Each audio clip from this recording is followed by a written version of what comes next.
வீடியோக்குரிய ஒரு சூப்பரான அட்டகாசமான ப்ரோமோ ரிலீஸ் பண்ணியிருக்காங்க. வீடியோக்குள்ளே போகிறதுக்கு முன்னாடி நம்ம சேனலை லைக் அண்ட் சப்ஸ்கிரைப் பண்ணி சப்போர்ட் பண்ணுங்கள்.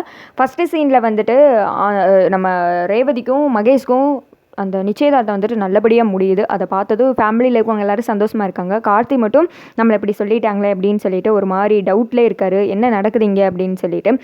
அடுத்த சீனில் வந்துட்டு வீட்டில் எல்லோரும் ஒன்றா உட்காந்து பேசிகிட்டு இருக்காங்க. அப்போ வந்துட்டு அவங்க மூத்த பொண்ணு ரோஹிணி இருக்காங்களே, அவங்க சொல்கிறாங்க, அம்மா நம்ம தங்கச்சி கல்யாணம் நல்லபடியாக நடக்கணும்னா இந்த டிரைவர் இங்கே இருக்கக்கூடாதுமா, இவனை வேலையை விட்டு உடனே அமுச்சிடுங்க, இவனை பார்க்கவே பிடிக்கவே இல்லை அப்படின்னு சொல்ல, இங்கிட்டு வந்துட்டு துர்கா இருக்காங்களையா, அவங்க சொல்கிறாங்க, ஆமாம்மா நான் கூட ஃபஸ்ட்டு என்னமோ இவர் ரொம்ப நல்லவர், நம்ம ஃபேமிலியை வந்துட்டு காப்பாற்றுறதுக்கு தான் வந்திருக்காரு அப்படி இப்படின்னு சொல்லிட்டு இவரை பற்றி ஆக ஓகோன்னு நினச்சேன்.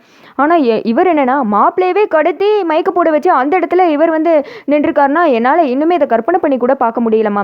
இவர் வேணாம்மா, இவனை வேலையை விட்டு அமுச்சிடுங்க, அதுதான் நமக்கு நல்லது அப்படின்னு சொல்ல, இங்கிட்டு வந்துட்டு அவங்க அப்பா சொல்கிறாங்க, என்னதான் இருந்தாலும் குடும்பத்தில் எல்லாருக்கும் ஒரு சின்ன களங்கம் ஆயிடுச்சு, நானும் நீங்கள் எப்படி பண்ணுவீங்கன்னு எதிர்பார்க்கல தம்பி, அதனால் சாமுண்டீஸ்வரி இனிமேல் இந்த தம்பி இந்த வீட்டில் இருக்க வேணாம், வேலையை விட்டு அமுச்சிடு அப்படின்றாங்க.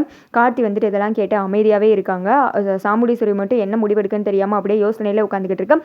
ரேவதி வந்துட்டு சொல்கிறாங்க, அம்மா எனக்கு என்னமோ டிரைவர் வந்துட்டு இதை பண்ணியிருக்க மாட்டாருன்னு தோணுதுமா. ஏன்னா இவ்வளோ நாள் நமக்காக இந்த வீட்டில் எல்லாத்தையுமே இவர் பண்ணிகிட்டு இருந்திருக்காரு, எல்லா வேலையும் இழுத்துப்பட்டு பண்ணியிருக்காரு. அது மட்டும் இல்லாமல் நமக்கு பிரச்சனைன்னு ஒன்று வந்தால் கேட்காம கூட இவர் வந்து உதவி செஞ்சுருக்காரு.